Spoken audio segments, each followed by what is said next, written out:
Obrigado, Senhor, por ser Senhor de tudo, dono de tudo. Nós te louvamos, nós te agradecemos. Eu peço que o Senhor use a minha vida mais uma vez e que haja aperfeiçoamento no processo de cada um de nós. Eu não tenho palavras de vida, Senhor, as palavras de vida são suas. E que o Senhor possa me usar para liberá-las aqui hoje, gerando sim transformação, metanoia, uma mudança radical de mente, de pensamentos. Em o nome do Senhor Jesus, Pai, eu te peço, cumpra em nós tua vontade, teu querer. Fala ao coração, traz também, Senhor, arrependimento genuíno daquilo que só o Senhor pode fazer. Quebranta o nosso coração, em nome do Senhor Jesus, e que possamos entender, compreender a Tua Palavra, e colocar ela em prática, para a glória do Teu nome. Amém, Jesus. Amém. Obrigado.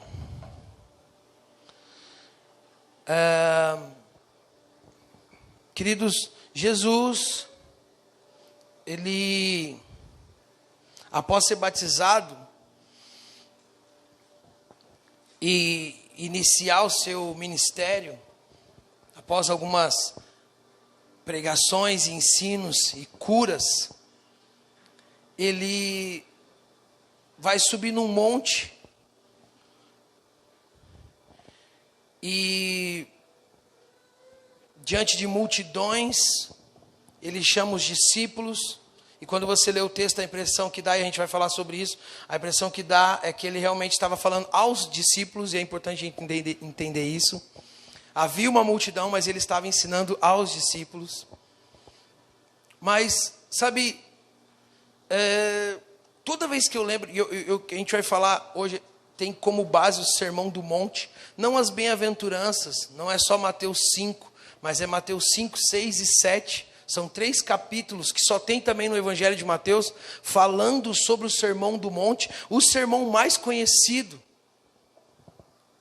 de Jesus, e praticamente se resume todo o seu ministério ali, e o Evangelho do Reino de Deus. Mas o que eu quero primeiro, antes de tudo, é nos trazer a memória. Sabe, imagina esse contexto que as pessoas estavam, e um contexto de fome, um contexto de opressão por vinda de Roma, um contexto econômico todo destruído, porque havia os publicanos, havia os judeus que trabalhavam para os romanos, colocavam ainda, além do imposto de Roma, eles colocavam uma taxa deles ainda. Então, pensa nesse contexto todo, e aí você soma a outros contextos, como as doenças, né, que eram muitas, os níveis de enfermidades, as pragas. E aí você imagina a liderança religiosa da época, ouvindo as palavras de Jesus. É interessante a gente lembrar que Jesus, quando veio à terra, não foi num prostíbulo na zona confrontar a imoralidade daquelas pessoas, não foi, não subiu o morro para confrontar os traficantes de Jerusalém,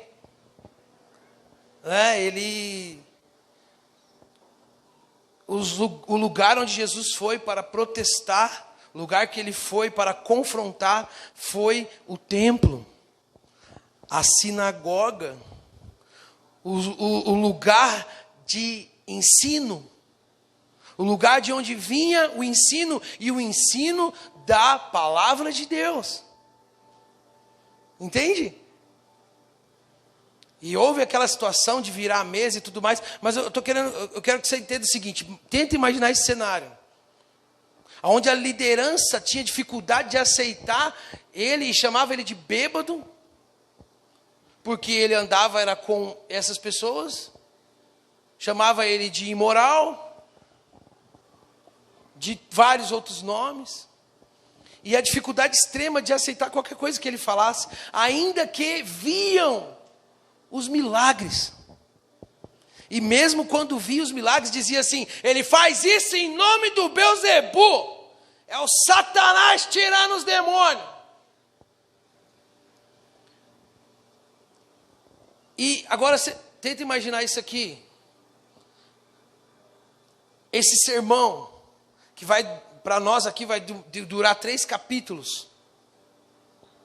E uma multidão escutando, ainda que ele ensinava aos discípulos. Mas uma multidão escutando. Inclusive no capítulo 8, no começo do capítulo 8, um leproso, eu já falei isso aqui várias vezes, esse leproso se arrisca. Por quê? Porque a lepra fazia com que ele tinha que ter um lugar separado, ele era considerado imundo. E ele tinha que andar 15 metros de distância de qualquer pessoa, com o rosto coberto, capa sobre ele e gritando: imundo! Imundo passando! Olha o imundo! Para que as pessoas saíssem do caminho dele. Quando eram dias de vento, a lei dizia que era 60 metros. Então imagina você ficar de 15 a 60 metros das pessoas que você ama. Pensa você dizer para o seu filho: te amo, filho. Mãe, pai, amo vocês. Estou com saudade. Porque se você chegasse perto, tanto você quanto eles eram apedrejados. Não podia. Aí você imagina, esse leproso, ele escutou. Você vai pegar o Mateus 8, o 1, você vai ver ele saindo de onde ele estava. Se expondo. E se prostrando até Jesus, e ele diz: Senhor, se tu quiseres, pode me curar. Se tu quiseres, pode me limpar. Sabe, o texto diz que Jesus diz: sim, eu quero. Não tem, vá para o encontro. Faça teologia primeiro. Vamos ver quanto de Bíblia você sabe. Jesus diz: sim, eu quero. E para mim, não está no texto, mas para mim, Jesus ajuda aquele homem a levantar. Detalhe: ninguém podia tocar num leproso. Vocês estão aqui? Por quê?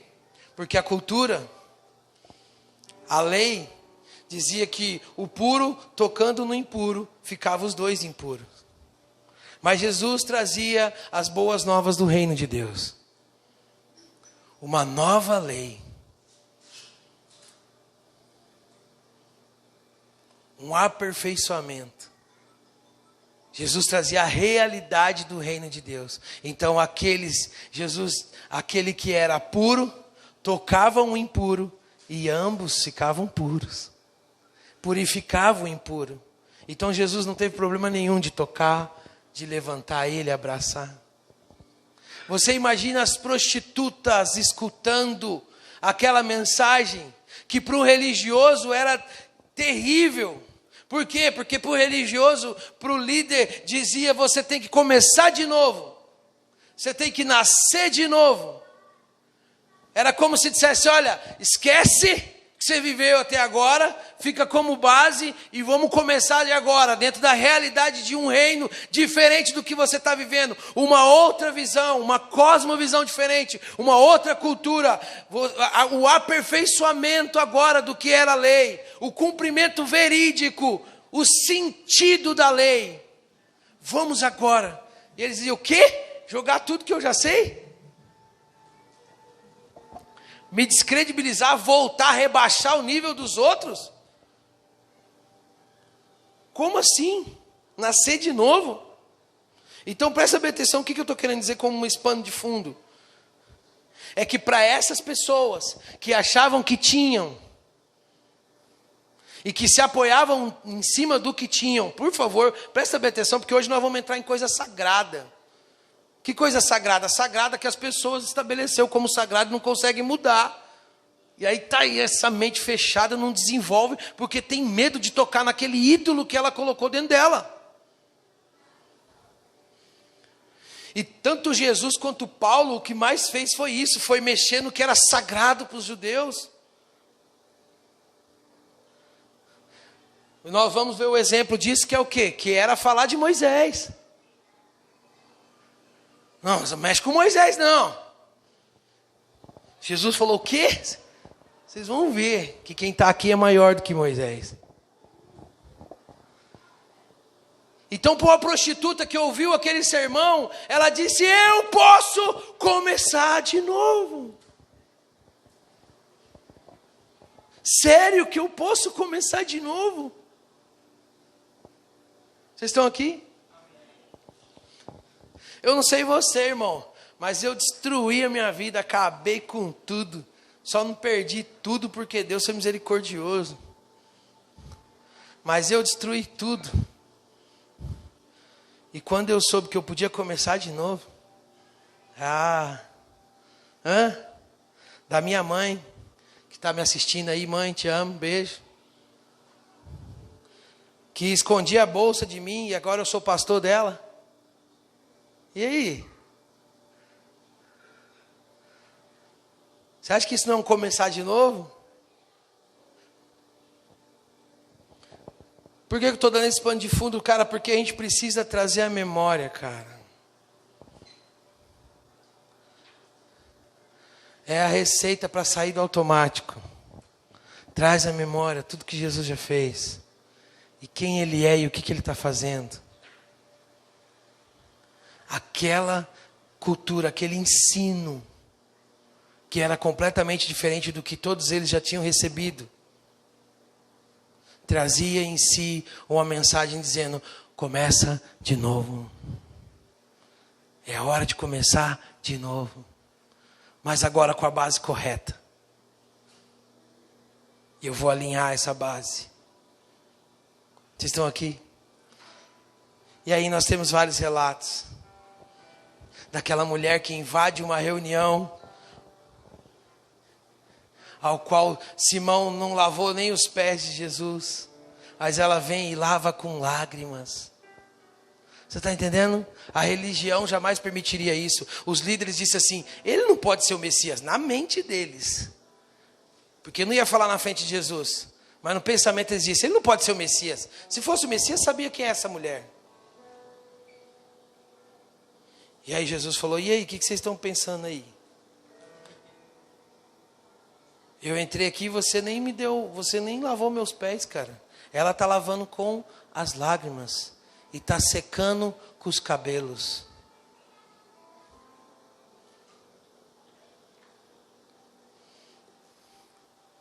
E aí aquele silêncio da morte pairou.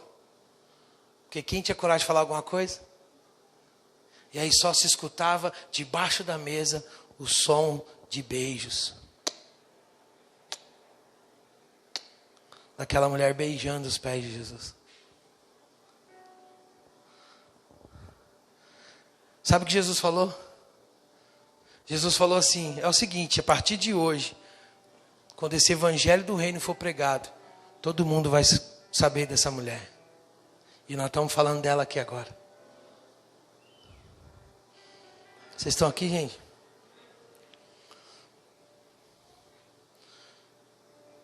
Por quê? Porque Jesus entrou no cemitério não podendo, tocou no morto não podendo, tocou no leproso não podendo, deixava ser tocado. Um Deus que se esvaziou tanto, que se tornou servo, que não se usurpou, não usou daquilo que ele tinha de poder e de glória. Mas se esvaziou tanto.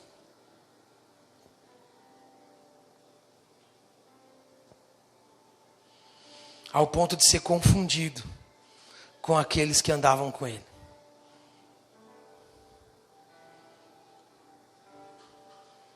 Está entendendo? E como Moisés que cobria o rosto quando saía da presença de Deus, porque o rosto brilhava. Mas quando ele vinha falar com as pessoas, ele tirava. Sabe disso? O texto diz que Moisés cobria quando ele voltava para a presença de Deus. Ele saía da presença de Deus, descobria o rosto. E ele pregava, ensinava as pessoas, falava da lei. Quando ele ia voltar, ele cobria o rosto. E Paulo, em 2 Coríntios 3, acho que é 3:8, vai confrontar Moisés e dizer que o que Moisés fazia não era certo.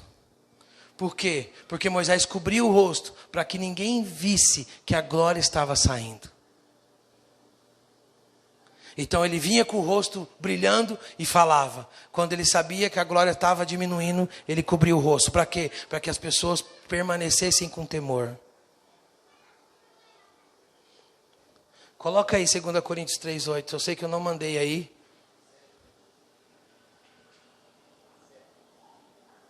É o 7, 3:7. 2 Coríntios. Se der aí. Só para você entender, esse é o pano de fundo que eu quero falar. Por quê? Porque Paulo vai dizer que nós não devemos fazer como Moisés fez. Que é exatamente, basicamente o que o Alex falou aqui no começo. Quando a lei que traz a morte foi gravada em placas de pedra, a glória de Deus apareceu. E o rosto de Moisés ficou brilhando.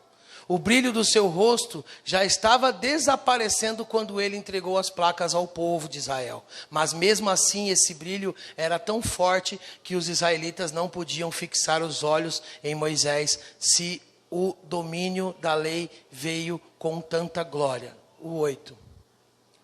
Quanto maior ainda é a glória que acompanha o domínio do Espírito de Deus. Vai o 9. A lei que condena as pessoas teve glória, porém muito mais glória tem o Espírito que traz a salvação. Esse é o que? Primeiro ou é 2 Coríntios? Segunda, né? Bom, mas tá bom. Moisés cobria o rosto. Por quê? Presta atenção, por que eu estou querendo dizer? E por que Paulo vai dizer que nós não deveríamos fazer isso? Não cobrir mais o rosto. Não ser assim. Por quê?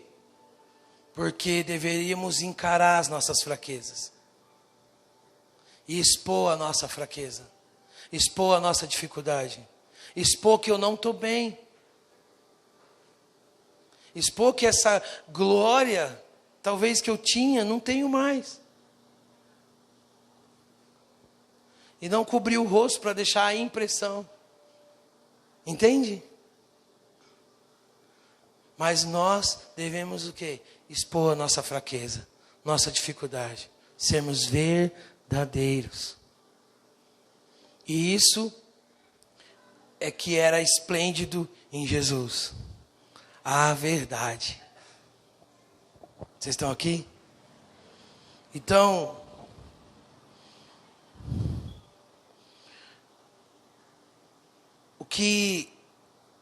o tempo que nós estamos vivendo é para falar e trazer à memória acerca do que é ser discípulo de Jesus. E eu sei que essa palavra discípulo, assim como o discipulado, está muito batido, cansativo, e você escuta e a interpretação normalmente que você tem é negativa, por já estar muito gasto e abusado até mesmo dessas palavras. Porém, não há referência melhor para mim e para você, para um cristão, do que ser chamado de discípulo de Jesus. Alguém que segue os passos, o modelo. Discípulo é aquele que representa, é o embaixador, é o que vai em nome. Entende? Mas, porque foi gasto isso, a gente então, é o tempo de voltar a entender isso. E ser aperfeiçoado para chegar a ter o privilégio de ser chamado pelas pessoas de discípulo de Jesus. Dizer, olha, esse aí é um discípulo de Jesus. Hã? Como eu já contei a história aqui para vocês da menininha que vendia maçã, lembra? Vocês lembram? Alguns não lembram porque não estavam. Mas a menininha vendia maçã perto de um terminal de ônibus. E aí o pessoal, no tropelo do horário de pico, passou e derrubou a barraquinha dela, a mesinha dela, caiu todas as maçãs no chão. Detalhe, ela era cega. E aí ela tentando catar, e o pessoal passando, pisando. E aí um homem fala para ela, não, calma, tira ela do meio da multidão, cata todas as maçãs, levanta a mesa, coloca em cima da mesa, e aí a menina vai pegando as maçãs, ai moço, obrigado. Aí ela vai pegando, nossa, estão tudo machucada, vai tudo estragar isso aqui. Aí ele pegou e disse assim, quanto é? E ela disse o valor, ele falou assim, então eu vou comprar tudo, as estragadas e as boas. Aí aquela menina cega chora, se emociona. E aí ela diz assim, moço, você que é Jesus? E ele que chora agora e diz, não, eu sou discípulo dele. Sabe, como uma aldeia que foi visitada por missionários, acredito eu que um tempo depois da perseguição da igreja, da expansão do reino, os missionários foram até uma região lá para evangelizar e começaram a falar de Jesus. E os mais antigos daquela região, quando começaram a ouvir ele falar das virtudes, do caráter de Jesus, eles disseram, esse homem esteve aqui. E aí eles disseram, não, ele não pode ter, ele morreu, ressuscitou, foi elevado aos céus. E os homens diziam, não, ele esteve aqui. Eles estavam falando de Paulo. Sabe, eu sei que o que eu vou falar aqui hoje, dá de novo a impressão de que a régua é muito alta, de que o nível é muito elevado. Mas é isso que está nos atrapalhando romper. Está entendendo? Você só vai entender, cara, de verdade, o que Deus está fazendo quando você estiver inserido no que Ele está fazendo. E para saber se você está dentro, primeiro você tem que reconhecer que talvez você está fora. Que você pode não estar dentro do que Deus está fazendo. Isso é muito sério, isso é muito sério. Vocês estão aqui?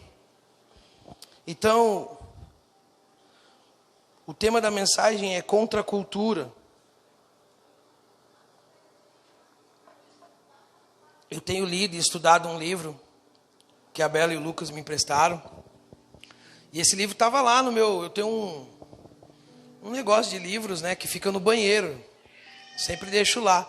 Que aí eu faço de tudo para não levar o celular para o banheiro. Para mim, né, em vez de celular, eu leio os livros. E eu li esse livro, logo quando ela me emprestou, eu li. E eu falei, cara, não é para agora isso aqui. Porque eu achei mó pesado, mó assim, chato. Falei, não, velho. Porque não era a estação, o ciclo que que eu estava. E aí esses dias eu peguei o livro para ler de novo e eu falei, cara, isso é muito bom, isso é muito louco. E ampliou a minha mente assim. E meio que um tema, não vou dizer que é o tema central, é a contracultura, o tema central do livro é o Sermão do Monte. Mas o que o Sermão do Monte traz é exatamente essa contracultura. De algo que as pessoas já viviam como regras e leis estabelecidas, como uma cultura, elas viviam aquilo. E que era necessário passar por essa transição. E aí, enfim, vamos entender melhor.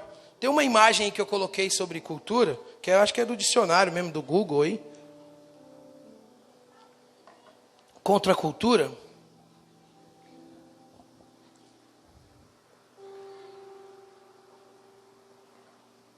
Vou tentar correr, sei que está calor, gente. Substantivo feminino, mentalidade dos que rejeitam e questionam valores e práticas da cultura dominante, da qual fazem parte. Então, olha só. Nesse livro, por exemplo, o relato é o seguinte, que após a guerra do Vietnã, a galera toda estava o quê? Com uma ideologia de reconstruir, Carol. Então vamos reconstruir. Pô, a guerra acho que foi 6 anos de guerra, destruição e tudo mais. E a galera falou, vamos reconstruir. E uma ideologia do quê? De paz, pô. Agora é hora de paz. Agora é hora de a gente pegar em unidade, reconstruir as cidades, as nações. Vamos levantar o país. Vamos fazer isso unidos, vamos fazer isso com amor, em paz. E obviamente, né, como muita coisa acontece, houve o quê? Uma desilusão. Por quê? Porque as pessoas não estavam unânimes nisso. Então houve pessoas que foram opostas até a ideia, não a ideia de reconstruir em si, mas essa ideologia de que as coisas deviam ser feitas dessa forma. Foi nesse tempo que foi levantado, por exemplo, essa bandeira, né, do faça amor, mas não faça guerra, né? Você lembram disso? Tem muito em filmes e tal. Não é uma aula de história, nada a ver, tá? Eu vou pular rápido com isso. Só quero que você entenda isso, nesse contexto que estava. E aí o que acontece? Como não foi bem assim, não teve apoio e tal, e aí as gerações, então, vai o quê? Vamos usar essa palavra assim, vai se rebelando. Inclusive, John Stott, nesse livro, fala que cada geração que se levantava odiava o mundo que herdava. Tinha raiva do mundo que herdava, por quê? Porque pegava as coisas de um jeito contra aquilo que elas acreditavam que era melhor. Você está entendendo? Então, enfim, eu estou querendo dizer o seguinte, que isso aí foi base de pensamentos, ideologias, né, cara? E essa ideia de faça amor, não faça guerra, né? E veio com muito barulho e tudo mais, e anos depois teve, por exemplo, um festival que muita gente conhece, aí, o festival de Woodstock, e esse festival meio que ajudou a potencializar essa ideia do sexo, droga e rock and roll, essa ideia tipo assim, a gente precisa, as coisas estão erradas. Está tudo errado, as coisas não é feita com amor, a humanidade está perdida, tem um exagero no consumismo, tem um exagero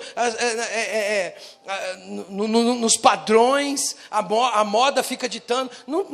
Vai dizer que você não se identifica com um pouco com isso? Sim ou não? Fala a verdade. Uma indignação, de certa forma, dizendo assim, pô, as coisas tinham que ser melhores, tinha que ser mais relacionamento. Pô, por que eu tenho que ser julgado por causa da roupa que eu uso? Então as pessoas começaram a fazer isso como uma linguagem expressiva e como uma tentativa de chegar nessa contracultura. De dizer, olha, nós não queremos esse padrão. Então eles usavam o quê? Roupas tipo de qualquer jeito. Foi onde também cresceu muito o movimento hippie. Inclusive o Woodstock, né, teve muito hippie, apesar de que depois que eu fui pesquisar aí sobre o Woodstock, a galera hippie mesmo parece que não apoiou de cara. O Woodstock em si foi um evento bem furado, assim, na sua verdade mesmo, só que foi meio que poetizado, sabe, algo bem romântico, né, que foi passado, mas foi bem sinistro mesmo. Era um evento para 50 mil pessoas, deu praticamente 400 mil. Não tinha banheiro, não tinha comida. Você entendeu? Pensa num lugar que era para 50 mil, 100 mil, ter 400 mil pessoas, num lugar lá que dizem que tinha sido cedido, mas na verdade o cara cobrou $75 mil. Aí, e outra, 50, 100, até talvez 200 mil pessoas pagou, mas as outras 200 mil invadiu. Aí teve parto dentro dos carros, porque não dava para sair do lugar.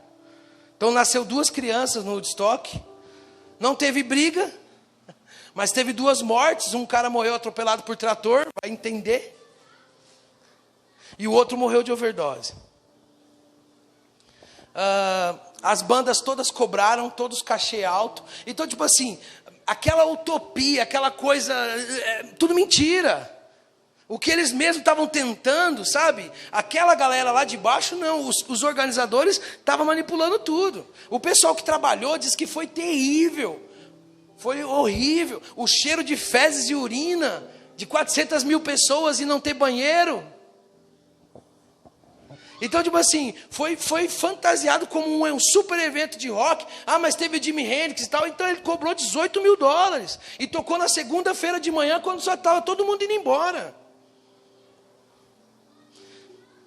Então, tipo assim, o que eu estou querendo dizer é o seguinte: o Woodstock, ele trouxe sim, depois, essa marca, sexo, droga, rock and roll. Por quê? Porque isso era uma coisa que os jovens, a juventude, a geração, estava clamando. Mas não era só isso. A gente precisa entender isso. Não era só alienados loucões, cheios de ácido e maconha. Tinha uma galera cabeça, que é o que eu estou falando para você, que era contra essa ideia muito capitalista, muito consumista, muito do desperdício e os padrões de moda e tal, enfim. Dizendo, cara, a gente tem que fazer. Então, eles em si traziam isso. O que eu estou querendo dizer, para a gente poder entrar aqui, é que essa galera, essa geração sofreu, e na verdade sofre até hoje. Né? Mesmo vivendo de simplicidade, andando descalço, pregando contra o desperdício, né? E não toleravam também o que? O conformismo religioso. Então presta bem atenção no que eu estou querendo dizer. O que eles queriam, é onde entra agora a questão da contracultura cristã, porque tudo que onde que eles foram buscar essa dimensão assim transitória, essa dimensão fantástica, onde eles foram buscar isso? Na droga, no sexo livre, sem nenhum nível de preconceito, no consumo exagerado de bebida, nos cosmos, no astral, na meditação. Está entendendo? Você está entendendo o que eu estou querendo dizer? Olha só, a galera não se conformava com o mundo que eles estavam vivendo, com o mundo que eles herdaram. A galera não se conformava com aquilo, dizendo, cara, está errado. Não pode ser assim, é muito egoísta, é muito ruim isso.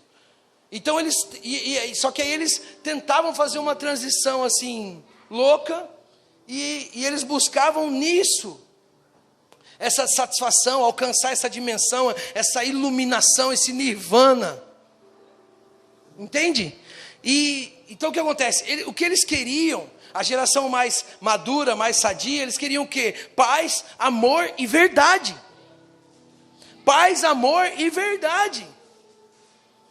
E eles não encontravam, por quê? Porque o lugar que eles deveriam encontrar, ou pelo menos deveria ser a primeira opção, era que é a igreja. Esse lugar que deveria ser a primeira opção, que é a igreja. E eu não digo a igreja templo, eu digo a igreja nós.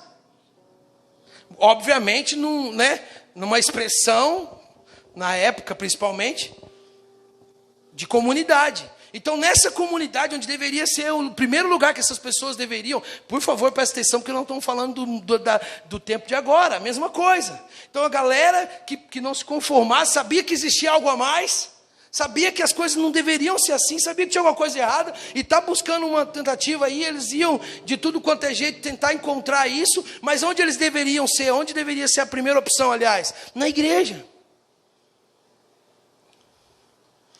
Mas o lugar que eles deveriam buscar primeiro era, na verdade, uma referência de conformismo.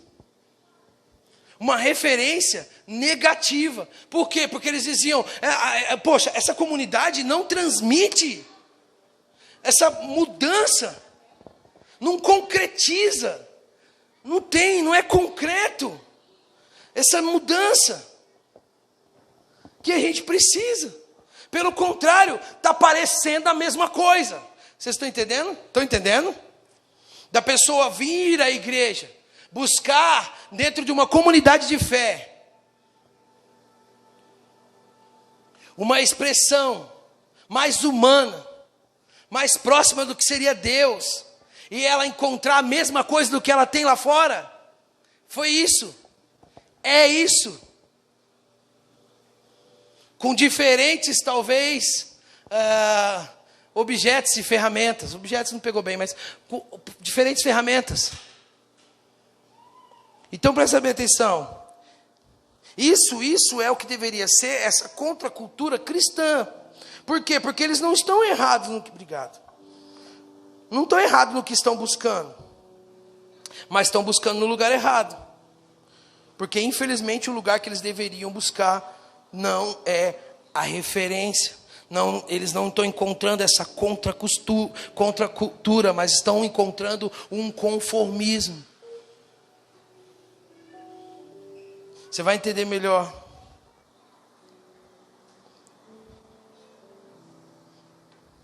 Porque, sabe por quê? Porque comentário terrível que o cristão pode ouvir é assim, ó: mas você não era para ser diferente? Quando a gente ouve esse comentário,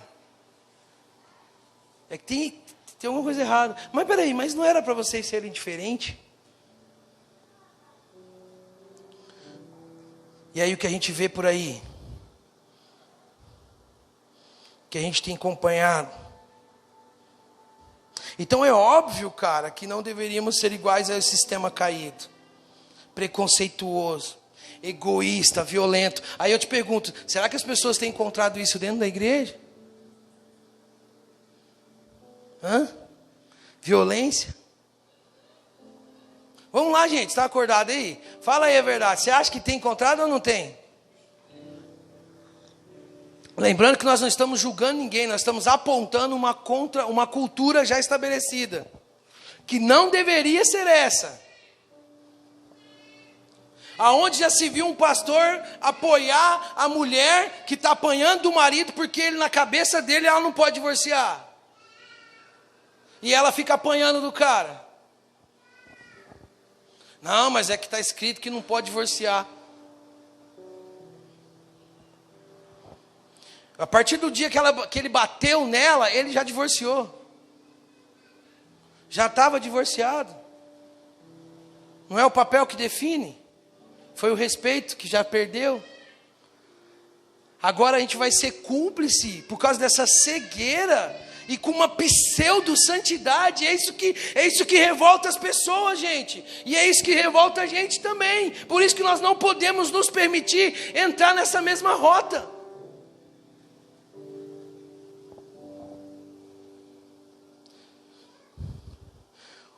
Um cara homossexual mandou uma mensagem para mim e falou assim: eu sou gay, você me aceita lá na sua igreja? Eu falei: a igreja nem é minha e eu te aceito em qualquer lugar, até na minha casa.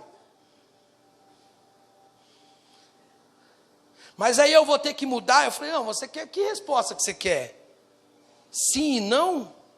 Eu falei: o que eu tenho para você é igual Filipe falou para Natanael: vem e vê.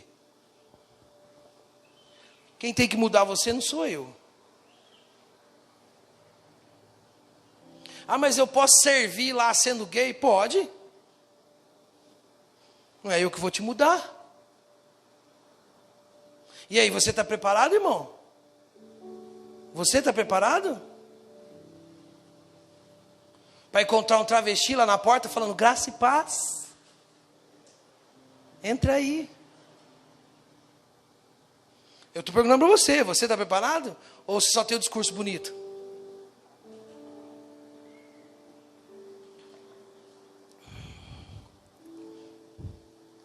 Seu pastor está preparado, você está?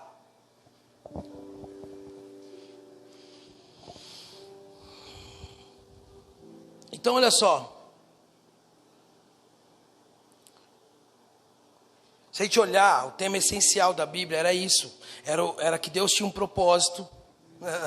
O quê? Uma família. Vocês estão aqui? O propósito de Deus sempre foi o quê? Uma família. E ele começa como? Formando um povo. A gente precisa lembrar disso, que Israel começou num cara, Jacó, e a sua família, que se tornou 12 tribos, que se tornou a nação de Israel. E que Deus cumpriu com Jacó aquilo que ele tinha com Abraão, que era avô de Jacó. Então Deus, eu estou querendo dizer isso aqui, só, simples, vou correr. Deus teve sempre o propósito de separar um povo para ele, e dizia, esse povo tem que ser diferente.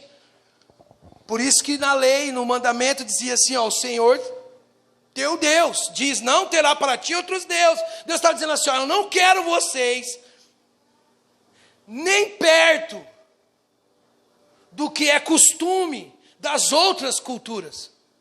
Vamos lá para você pegar aqui, ó. Deus está... Você acha que isso é religioso? Deus já estava apontando o seu propósito, dizendo assim, olha, eu tenho uma cultura para vocês. Eu tenho um reino, eu tenho um mandamento. Esse reino tem leis, esse reino tem mandamentos, estatutos. Eu tenho, já é perfeito. Eu quero que vocês sigam isso e não precisam, não necessitam, não se corrompam. E impressionante que Israel vai fazer isso várias vezes, até eles pedirem um rei, que está lá em Samuel. E eles falam para Samuel, Samuel, nós queremos um rei, assim, olha aqui, assim como as outras nações também têm. Então olha só, não era só um adultério espiritual, mas era também uma idolatria. Presta atenção, porque quando fala de povo de Deus, você tem que tentar trazer para você. E esse povo que já tinha uma cultura, já tinha mandamentos, já tinha os estatutos, era só seguir. Não conseguia. Sempre se rendia aos costumes e à cultura dos povos que o cercavam. Sempre. Mas sempre houve um apelo da parte de Deus, dizendo, sejam santos, não se corrompam. Não cometa adultério. Não siga esses padrões. Então, olha só. Tudo isso que a gente está falando constitui o cenário essencial para chegarmos no Sermão do Monte. Prepara Mateus 5:1 aí, só prepara.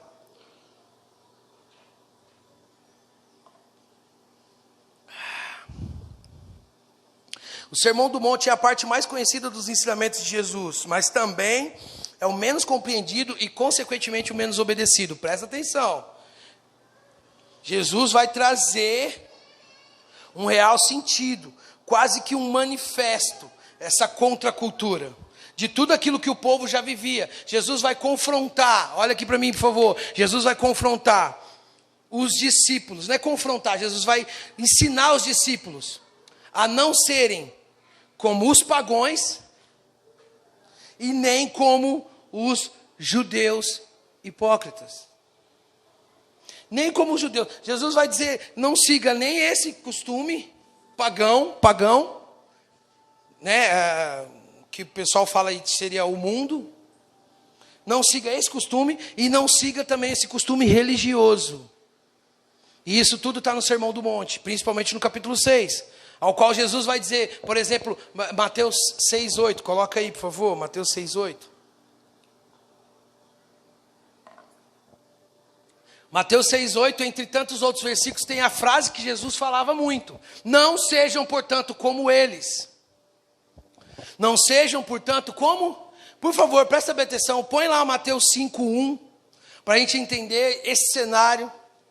Que Jesus, depois da tentação, dos 40 dias de jejum, ele inicia o seu ministério, tal, chega nisso aqui. Ao ver as multidões, vírgula, Jesus subiu ao monte.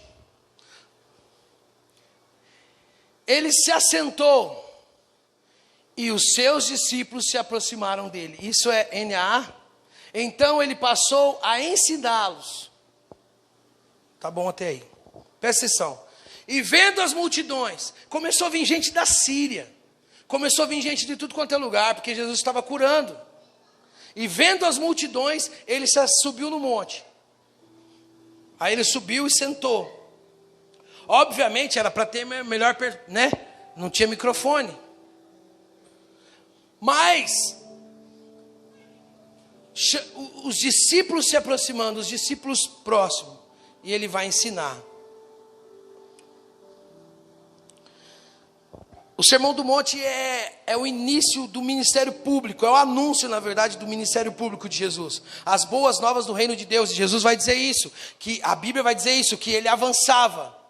E pregando o evangelho do reino. Presta atenção, pregando o evangelho do reino. E esse reino que ele mesmo estava inaugurando. Então esse reino estava vindo com a sua cultura. Está inaugurando. É como se Jesus estivesse dizendo assim, ó, agora vai ser desse jeito. Vocês estão aqui?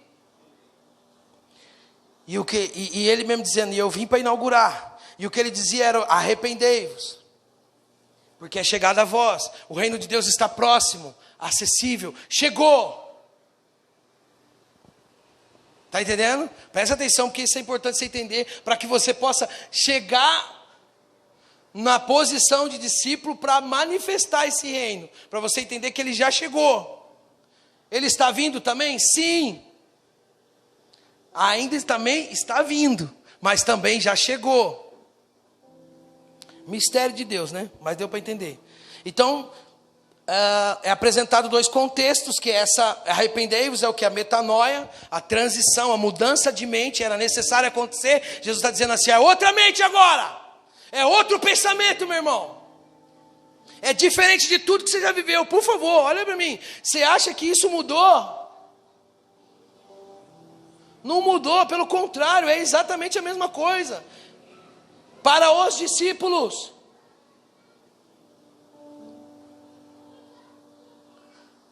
Então, contexto era metanoia e retidão. O que é retidão? Sem desvio. É isso aqui, segue. Ordenança. E o exemplo, né, que eu acabei de citar, que ele dizia, não faça como os tais. Então o paralelo com Moisés é o seguinte. Moisés quem foi? Um legislador. O cara que trouxe a lei. E ele também o quê? Subiu ao monte, o Sinai. Então Moisés, legislador, subiu ao monte Sinai. Levantou 12 príncipes, cada um de uma tribo, das 12 tribos de Israel. Escreveu os 5 livros primeiros da Bíblia, chamados Pentatêuticos, que também é conhecido como a Torá. Vocês estão aqui? E o paralelo com Jesus é o quê? Porque Jesus agora estava meio... Você precisa entender o que está acontecendo agora, nesse momento. Jesus está inaugurando o reino. E ele vai fazer o quê? Mesmo ele sendo maior do que Moisés, ele vai fazer o quê? Vai subir um monte. Não o Sinai, mas outro monte agora. E vai trazer o ensino desse reino para os seus discípulos. Ele vai também levantar 12. Como Moisés fez, ele vai fazer levantando 12 apóstolos agora. E assim como havia um apelo, vamos dizer assim, de que suportassem o jugo da Torá, Jesus também vai dizer aos seus discípulos, olha, tome o meu jugo. Consegue entender o que eu estou falando do paralelo aqui?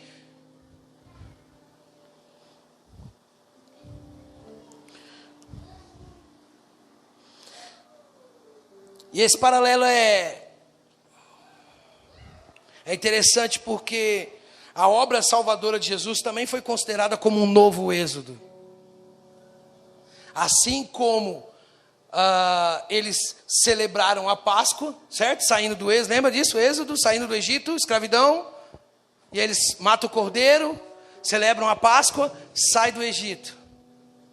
Então Jesus é o cordeiro pascual, que vai ser morto e nos livrou do pecado, da escravidão, da morte. Vocês estão aqui? Esse paralelo que eu sei que vocês já sabem, mas é interessante lembrar. Por quê? Porque a essência do monte, a essência desse sermão está nisso, é um novo monte, uma nova lei, é um novo Moisés. Presta atenção porque nós estamos falando sobre uma cultura que vai ser estabelecida, ajustada. Aí eu quero perguntar para você, Hoje, o que tem dentro de você? É uma cultura, ou seja, é o que está aqui, é o que prevalece aqui hoje. É o que prevalece no mundo, presta atenção, é o que prevalece no mundo, na humanidade, no governo, é o que prevalece, ou realmente hoje, há dentro de você essa contracultura? Você vive exatamente fora dos padrões. O reino para você realmente está de ponta cabeça. Você entendeu que os últimos é que serão os primeiros. Você entendeu o que é ser fraco, e quando você está fraco, é aí que você está forte. Você já entendeu isso? Você já entendeu que é dando que se recebe? Que é o contrário do que o mundo vai dizer, economize. E essa contracultura do reino vai dizer, dá.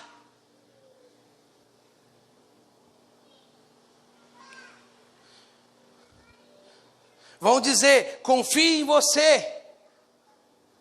Seja a melhor versão de si mesmo.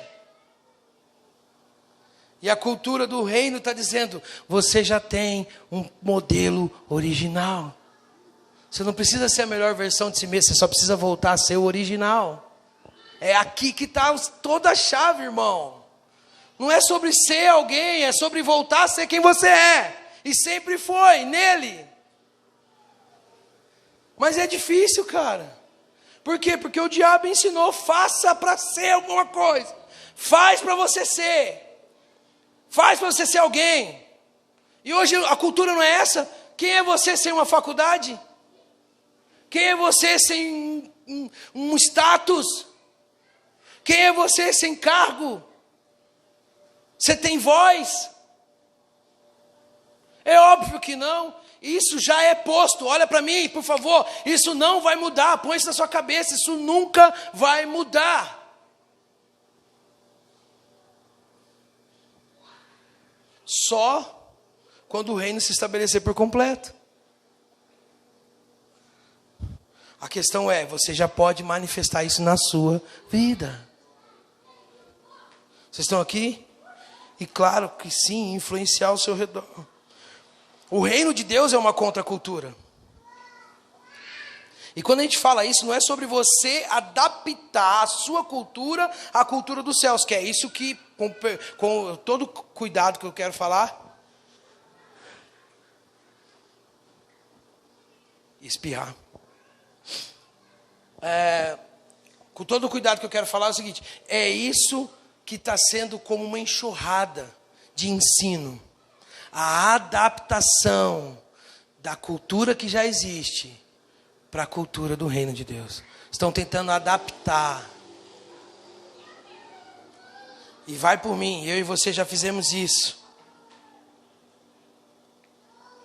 Então não é eu adaptar a minha cultura à cultura dos céus. É sobre a cultura do céu dominar a minha cultura. Posso ouvir amém? E isso tudo sem anular a minha humanidade. Por quê? Presta atenção, por quê? Porque você não foi salvo e glorificado já imediatamente.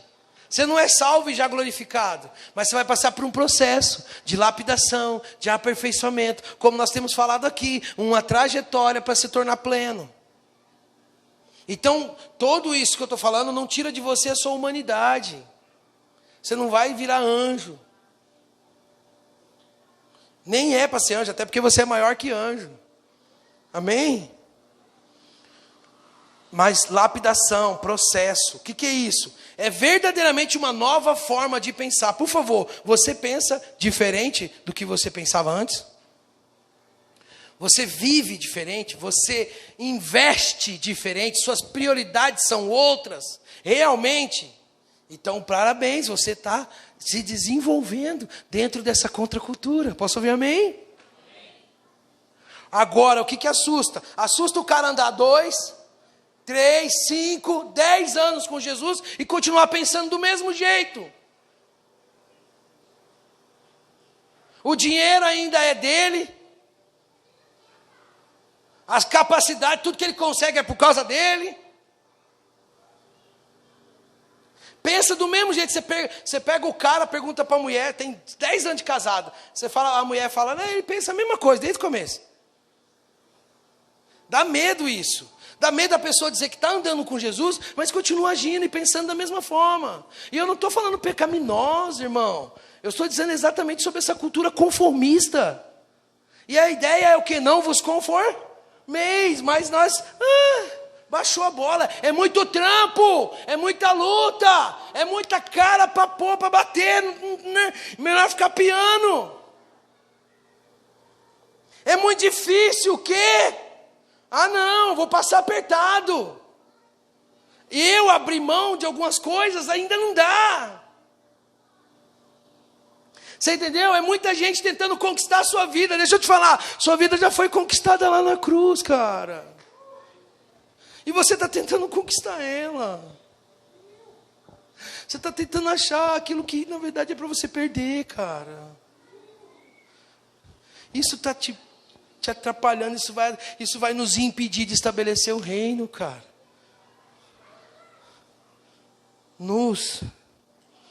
A Bíblia diz que Enoque andava com Deus. E Enoque andava com Deus e já não era mais. Ele já não era mais quem? Ele mesmo. E Deus falou, quer saber, mano? Bora pra cá. Viveu um pouquinho, 365 anos só, coitado. Deus falou, não, chega, sobe. Vamos continuar esse papo aqui. Sabe, lembra do Mowgli? Menino Lobo? Assistiu Mowgli? Você assistiu Mowgli, né, gente? Pelo amor de Deus, não dá para pegar quem não assiste filme. Não dá, ô Michael. Não dá, pelo amor de Deus. Tarzan. O que o Mowgli pensava? Que ele era um lobo. Porque ele andava com quem? Um lobo. Aí eu te pergunto, quando ele descobriu que ele era humano, ele teve que aprender a ser humano? Lembra do filme, não? Ele teve que aprender a ser humano? Não, ele era humano, cara. Ele só teve que saber que ele era. O Tarzan só teve que saber que ele era humano, para deixar de ser macaco.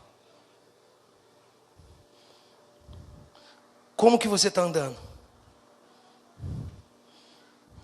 Que velocidade que você está andando? Com quem que você está andando, irmão? Como você está andando?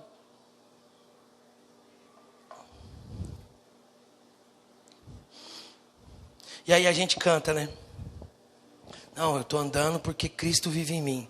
Cristo vive em mim. Aleluia. Põe a imagem do Tozer aí. Só para nós tomar uma porrada.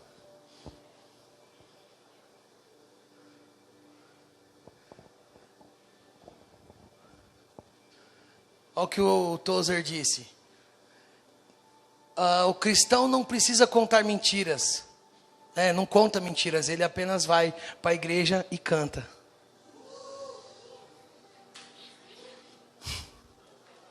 Cristo vive em mim, aleluia. Eu estou correndo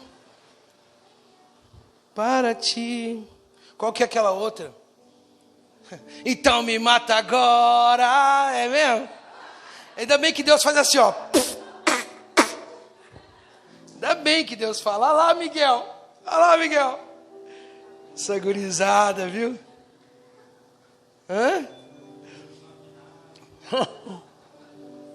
Não, se Deus levasse a sério, só tinha crente pirata aí, sem braço, sem perna, sem olho. Arranca, eu não quero mais. Se não for para te adorar, arranca tudo. Isso aí é tudo crente pirata vindo para a igreja. Sabe? Um sem olho, outro sem braço, outro sem perna.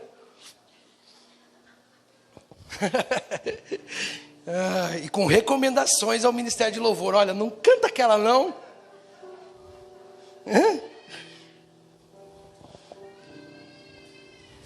Então, olha só. O que é a... Meu Deus, já é meio-dia, gente. Assim não dá, cara. Não dá. Assim não dá.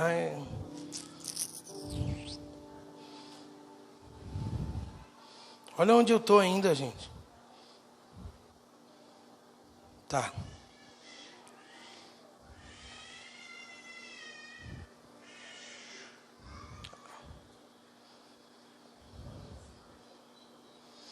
Olha só, vou para onde dá para ir aqui para encerrar. Essa adaptação, eu ia falar sobre adaptação e a contracultura, mas segue o barco aí. Essa adaptação que veio por causa de um mix de culturas. É isso, é um mix de culturas. Porque todo império que entrava, que dominava a determinada região, implantava a sua cultura e impedia aquelas pessoas de praticar, ter as práticas deles. Mas quando chegou Roma, Roma falou, não, pode tudo. Não, é que nós queríamos fazer, não pode. É que aqui a gente faz assim, pode também. E aí, estabeleceu um mix de cultura, que mais se tornou uma seita, que aceita tudo. E aí isso aí o que gerou, né? Correndo aqui, gerou o quê? Essa alteração na cosmovisão. O que é cosmovisão? É a lente que você enxerga. Quem já assistiu o filme com aqueles óculos 3D? Nunca assistiu o filme 3D? Ô, gente, vamos orar aí para vocês o cinema abrir, tá? Vocês voltarem lá no cinema. Mas se você não tá com aquele óculos lá, é chato, é borrado. É ou não é? Quem já viu sabe o que é. Não dá para entender, é borrado. Mas quando você está com o óculos... Eu fui assistir Êxodo. Lembra que passou um Êxodo lá? Um Moisés sem vergonha. Com Manassés 1,99. Mó migué, nada bíblico. Eu só sei que a hora que eu coloquei aquele óculos, rapaz, teve um cavalo vindo assim, eu achei que ia passar em cima de mim. Né? A realidade 3D é fantástica. Estou querendo dizer o seguinte, esse mix de cultura trouxe uma alteração na nossa cosmovisão e a maneira que a gente começou a ver as coisas. E a gente olha aqui para você ter uma ideia como que alterou tanto e mudou. E as pessoas dizem assim, não, nós estamos reunidos por causa do nome de Jesus. Jesus disse, onde tiver dois ou mais por causa do nome dele, ali ele está. Presta bem atenção. E na verdade, essa é um resultado dessa cosmovisão, mas o que Jesus disse era que era em nome dele, não por causa do nome dele. Presta atenção. Não era por causa do nome que ele está, mas é porque estamos em nome dele. Aí eu pergunto para você, você já é abençoado ou você vai ser abençoado? Peraí, você, por favor, responde para você mesmo. Você pode ficar com vergonha de se expor, mas responde para você mesmo. De verdade, com sinceridade do seu coração, pelo amor de Deus. Responde, você é ou não é abençoado? Como você se determina? A Bíblia em nenhum momento diz que eu serei abençoado. Em nenhum momento. Mas o que a cosmovisão fez? Essa cosmovisão alterada fez as pessoas irem buscar a bênção. Como você vai buscar a bênção se você já é abençoado? Mas aí eu te falo, isso é implantado? Você entendeu isso mesmo? Ou ainda fazemos as coisas por causa do nome de Jesus para buscar a bênção? Em vez de ser em nome dele, já saber que somos abençoados. Porque quem já é esse abençoado? É aquele que com Cristo já ressuscitou, já está nas regiões celestiais. Por quê? Porque Jesus, presta atenção nisso aqui, Jesus não cumpriu a obra depois. A verdade é que Jesus cumpriu a obra antes. Lembra? O cordeiro foi imolado. Jesus cumpriu a obra antes. Essa que é a verdade. E aí então, olha só, põe o versículo aí, João 17:5.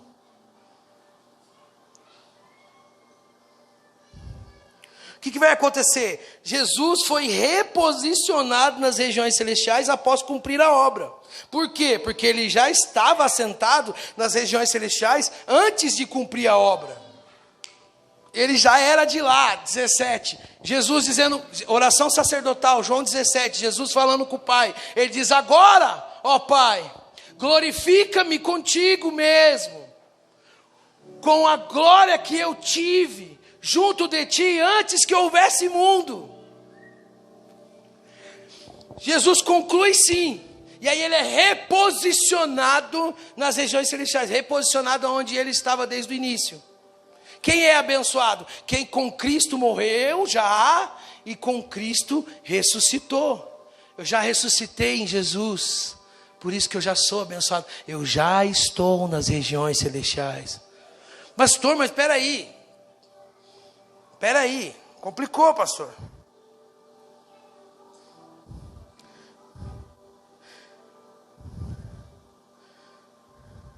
A minha realidade não aponta que eu já sou abençoado. A minha realidade não mostra isso.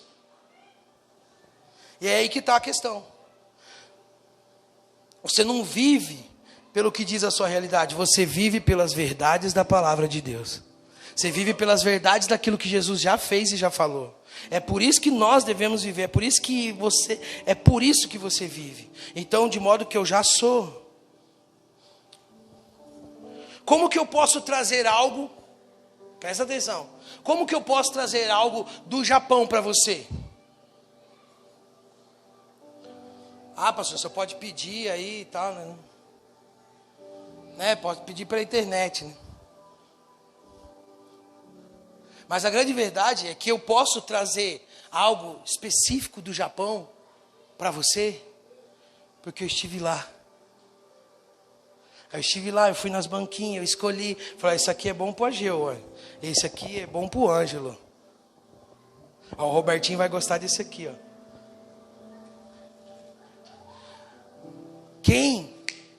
Quem vai trazer as realidades do reino de Deus? Quem já está lá. Quem tem acesso. Vocês estão aqui, gente? Sei que está quente, estou acabando.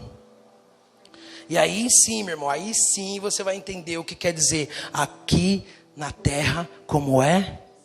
Aí você vai entender. Porque você não vive segundo a sua realidade. Você não vive segundo a cultura que você está estabelecido. Você vive segundo as palavras de Deus. Você vive segundo a realidade do reino dos céus. E você traz de lá para cá.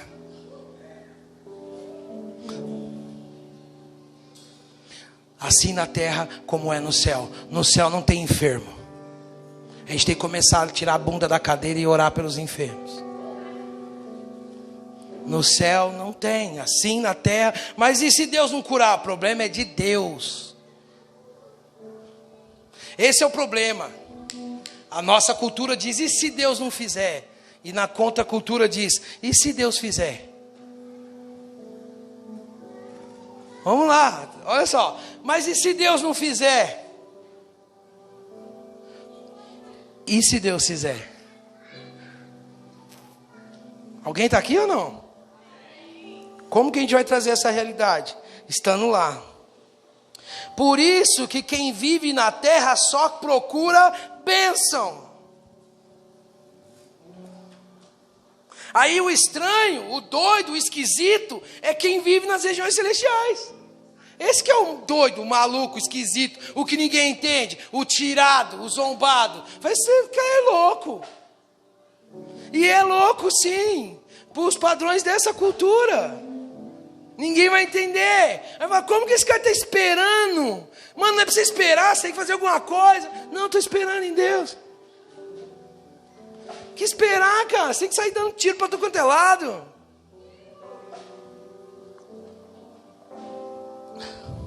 Alguém está aqui? Por quê? Porque é a ótica, cara. É a cosmovisão. É o cotidiano da pessoa. Mano, essa aqui é a verdade. Você vai precisar perder o medo para poder entrar nessa realidade. Ou eu estou comprometido com Jesus, ou não estou comprometido com mais nada. Não tem neutralidade no reino de Deus. Ele falou, quem está comigo junta, quem não está, espalha. Não tem essa neutralidade que às vezes a gente acha que tem, cara. Ou você está comprometido com ele, ou você não está comprometido com nada. Põe aí Apocalipse 17, 2. Olha que loucura isso aqui. Quem que não está comprometido com Jesus? Presta atenção, quem não está comprometido com Jesus? É quem está comprometido consigo mesmo. Já está comprometido consigo mesmo. E a Bíblia vai dizer que o espírito da prostituição embriagou as nações, e as pessoas estão perdendo o que? A percepção dos seus sentimentos. Elas estão na igreja, mas elas estão bêbadas, entorpecidas, achando que estão participando daquilo que Deus está fazendo, mas não está. Os reis da terra se prostituíram com ela, e os que habitam na terra se embriagaram com o vinho da sua prostituição. Esse espírito de prostituição já está na igreja. Isso aqui é Apocalipse, essa carta é para a igreja. Apocalipse 3. Está dizendo, olha, as pessoas na igreja estão embriagadas.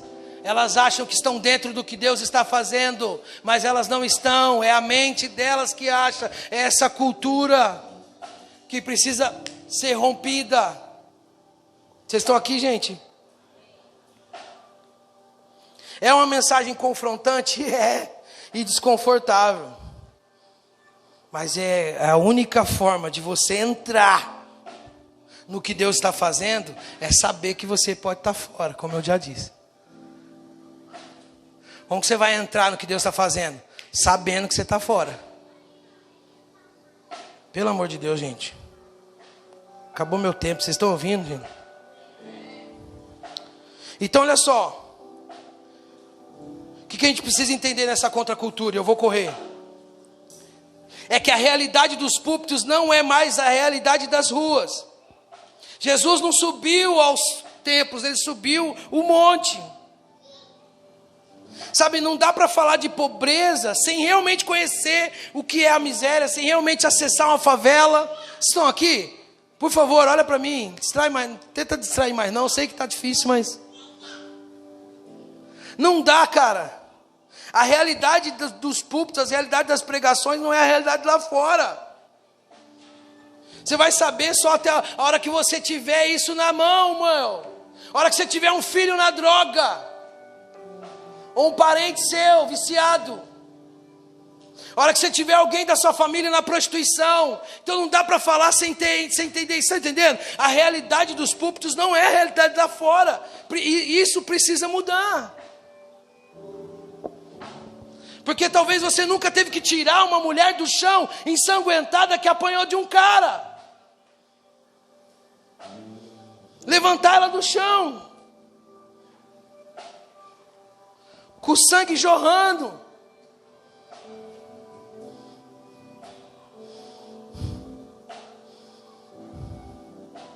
Até você ter um filho gay,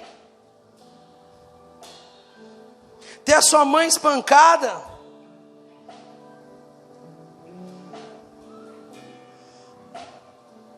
Estou entendendo o que eu estou querendo dizer? Eu estou querendo dizer que fácil é ter o discurso.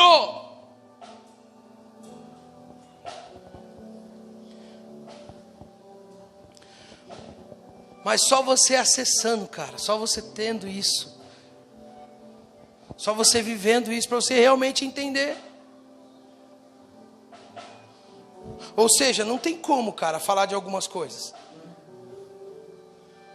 se você realmente não viveu isso. E não tem como a liderança evangélica ficar falando de coisas que eles não acessaram, cara. É fácil falar pro cara, é fácil o cara falar que a mulher tem que perdoar o cara que espancou ela. Por quê? Porque não é a irmã dele. Pastor, mas não tem que perdoar? Não é isso que eu estou falando.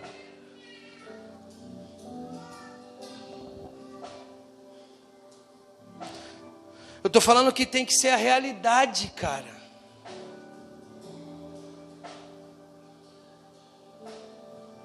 Daquilo que nós estamos vivendo.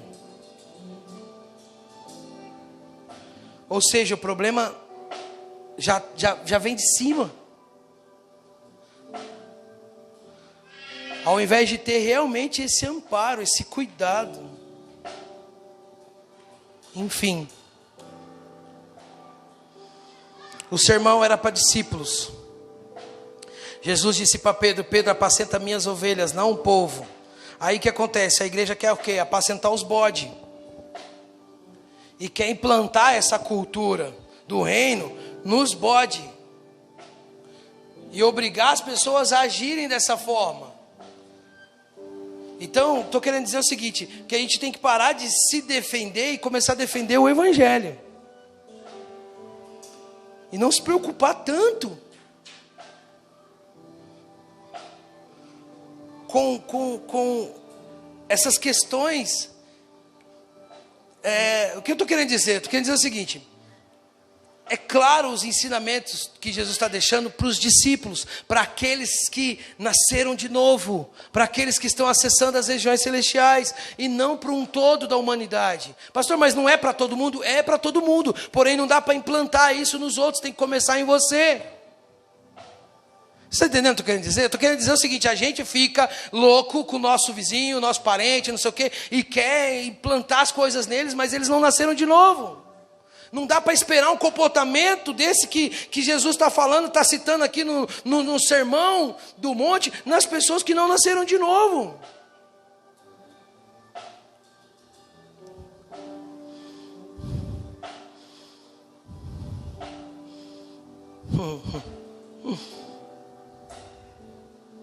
O sermão do monte foi uma espécie de conferência de Jesus. E isso era um discipulado. Eu vou encerrar aqui. Discipulado é ensinar o outro a obedecer. Isso é discipulado, é ensinar o outro a obedecer. Esse era o ministério de Jesus. A multidão dizia: o que você pode fazer pelo meu problema, Jesus? A multidão chegava até Jesus e dizia: o que você pode fazer para o meu problema? Os discípulos chegavam em Jesus e diziam: o que eu faço para ser mais parecido com você? Vamos lá, alguém tem que estar entendendo. Os discípulos queriam se parecer com Jesus, com o seu mestre. A multidão queria: resolve meu problema. Pronto, você já tem que saber onde você está. Quem é você nessa história? Estão aqui?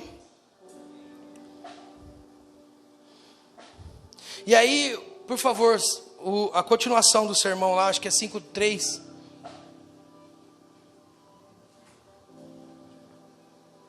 Desculpa, gente, mas eu vou acabar aqui. Tive que pular um pedaço, mas... Olha só.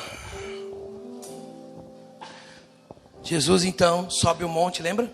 Começa a ensinar os discípulos, a multidão está ouvindo. Ele vai ensinar essa contracultura. Não, obviamente a gente não entrou em nada aqui do que ele falou, porque não era esse o objetivo. Era a gente entender que existe uma cultura, existe uma forma de pensar, uma cosmovisão, e ao qual Jesus trouxe outra. E não é outra de diferente somente, é a verdadeira, a original. É a maneira de se ver.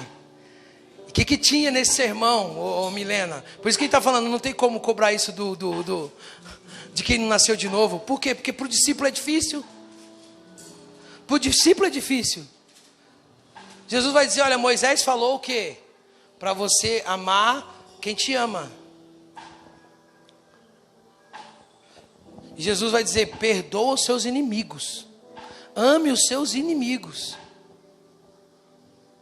Jesus vai dizer: olha, você viu que Moisés falou que não era para cometer adultério.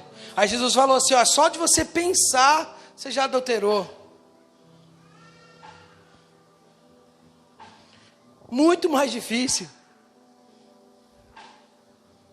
Então presta bem atenção, o ensino do monte era isso. E ele vai falar das disciplinas espirituais. Aí eu te pergunto: você é discípulo de Jesus? Ah, eu sou. Pratica disciplina espiritual? E você está entendendo? A gente tem que pegar esse sermão do monte. Você tem que chegar na sua casa, ler Mateus 5 até o 7. Os 3 capítulos. E tudo que você lê ali, você fala: cara, isso é especificamente para mim.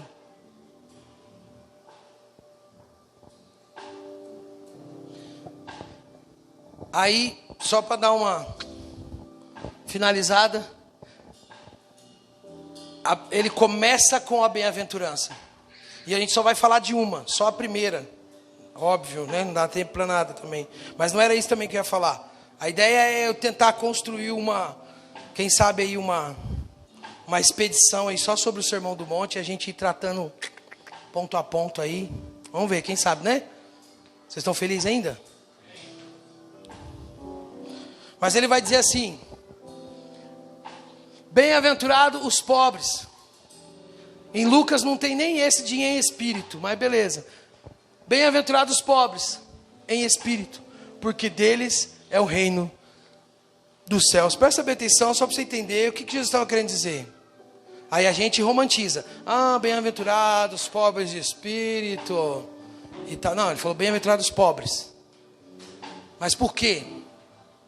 Porque a ideia, cara, é entender o seguinte, que o pobre, esse pobre bem-aventurado, essa bem-aventurança que é o feliz, são aquelas pessoas que entenderam que elas não têm nada.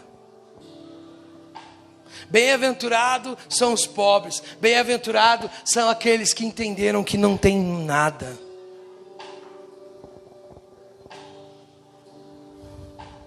Que o que importa realmente é o Senhor, e não o que elas têm. Que o que elas têm com Jesus é melhor, é maior do que tudo que ela já teve, do que ela já viu. Vocês estão aqui, gente? Ele é maior, Ele é melhor. Olha aqui para mim, em nome de Jesus, bem nos meus olhos.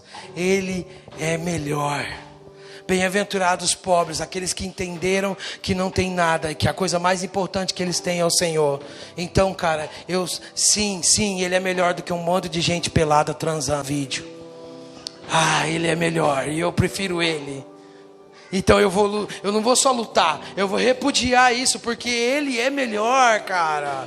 Ele é melhor do que os meus vícios. Ele é melhor do que sexo.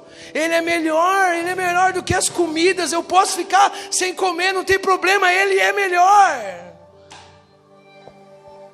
Se eu tenho Ele, então tá bom já.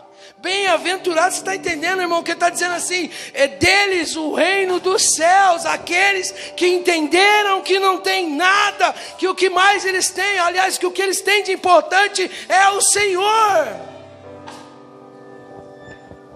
E eles vivem assim. Não está dizendo que você não pode ter dinheiro, está dizendo que quem entendeu que não tem nada, porque nem vai levar nada, e que o mais importa é o Senhor, e o Senhor é melhor do que qualquer coisa que a minha carne deseja, que a minha alma deseje, que eu tenha como sonhos, objetivos, metas, tudo isso é nada. Paulo vai dizer, eu peguei tudo isso e considerei como lixo, considerei como esterco, considerei como nada, porque eu já tenho o Senhor.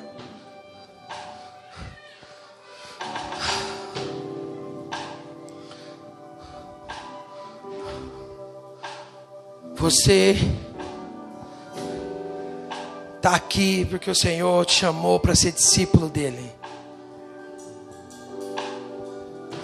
E você já recebeu a instrução, a contracultura, a maneira que você deve viver, os seus estatutos, suas leis. É assim que você deve viver. É assim que você deve viver, como um bom e servo fiel discípulo de Jesus. Feche seus olhos.